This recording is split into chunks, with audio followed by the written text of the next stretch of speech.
సరే, ఇంకొక అంశం చూద్దాం. Kangana Ranaut care of controversies, సాగు చట్టాలను మళ్ళీ తీసుకురావాలని చెప్పేసి నిన్న వ్యాఖ్యానించింది. బట్ ఆ వ్యాఖ్యలతో మాకు ఎటువంటి సంబంధం లేదు అని బీజేపీ అని అంటుంది.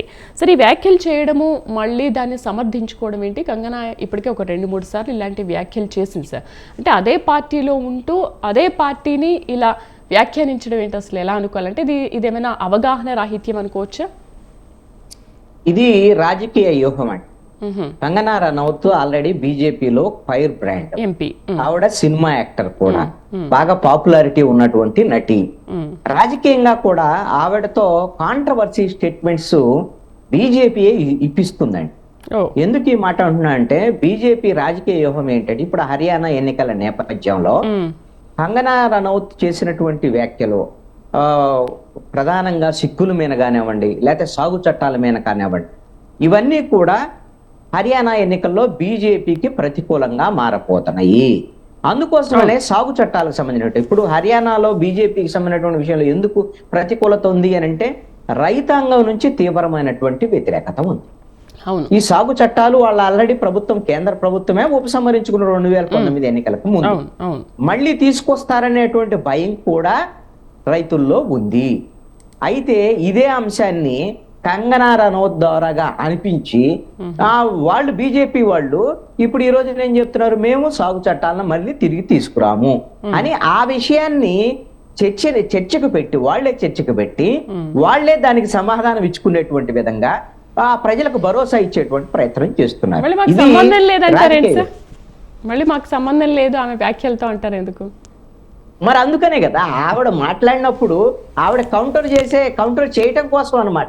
వీళ్ళే తెర వెనక కనిపిస్తారు, ఆవిడతో మాకు సంబంధం లేదని చెప్పిస్తారు. అంటే దీని ద్వారా ఏంటి అంటే, కంగనా రనౌత్ తో ఎక్కడైతే బీజేపీ సంప్రదాయబద్ధంగా ప్రతిపక్షాల మీద చేసే విమర్శలు ఉన్నాయో వాటిని కాకుండా ఈవిడతో అనిపిస్తారు. రాహుల్ గాంధీ మీద తీవ్రమైనటువంటి వ్యాఖ్యలు కానివ్వండి, లేదా కాంగ్రెస్ మీద తీవ్రమైనటువంటి వ్యాఖ్యలు కానివ్వండి, మీ కంగనా రనౌత్ అన్ని కూడా కాంట్రవర్సీ వ్యాఖ్యలే చేస్తారండి.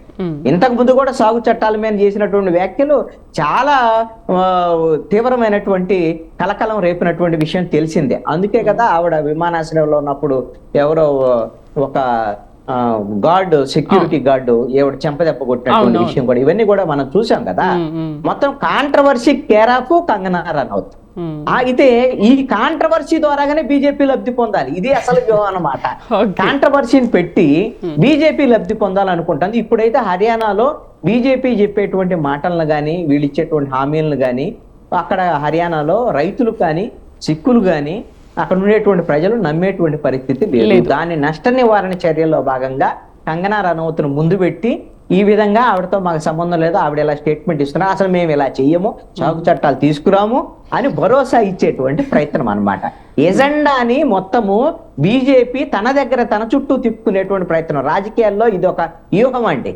తన వాళ్ళతోనే ఒక స్టేట్మెంట్ ఇప్పించి వాళ్లే మళ్ళీ దాని మీద కాంట్రవర్సీ ఉందని వాళ్ళు క్లియర్ చేసి ప్రజల దగ్గరికి వెళ్ళటం అనేటువంటిది ఇది ఒక ప్రచార వ్యూహంలో భాగం. ఇది బీజేపీ పొలిటికల్ ప్లాన్.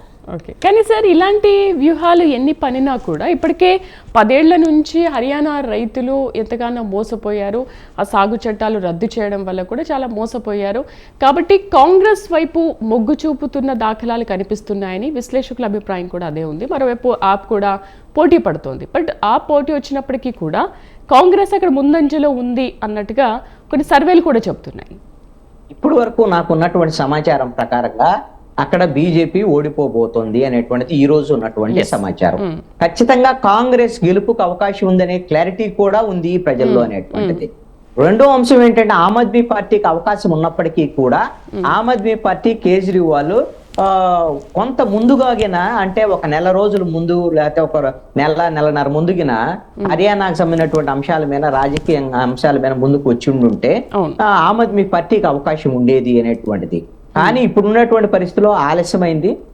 జైలు నుంచి విడుదల కావటము, కేజ్రీవాల్ అదేవిధంగా ఢిల్లీ వ్యవహారాలు మొత్తం చక్కదిద్దుకొని ఇప్పుడు వచ్చే లోపల ఇప్పటికే ఆలస్యమైంది అనేటువంటిది. ఇప్పటికే ప్రజలు ఒక నిర్ణయానికి వచ్చేసారు, బీజేపీని ఓడించాలి, కాంగ్రెస్ ను గెలిపించాలి, కాంగ్రెస్ కి అవకాశం ఇవ్వాలని. 2024 లోక్సభ ఎన్నికల తర్వాత బీజేపీకి సంబంధించినటువంటి జాతీయ రాజకీయాల్లో కూడా బీజేపీ ప్రభావం పడిపోతూ వస్తుంది. రాష్ట్రాల్లో జరిగేటువంటి వరుస ఎన్నికల్లో ఇప్పుడు జరిగేటువంటి రేపు పొద్దున జమ్మూ కాశ్మీర్ కానివ్వండి, హర్యానా కానివ్వండి, జరగబోయేటువంటి మహారాష్ట్ర కానీ ఇవన్నింటిలో కూడా బీజేపీ ప్రతికూలమైనటువంటి ఫలితాలను ఎదుర్కోబోతుంది అనేటువంటిది ఇప్పుడు హర్యానా నుంచి మొదలు కాబోతుంది.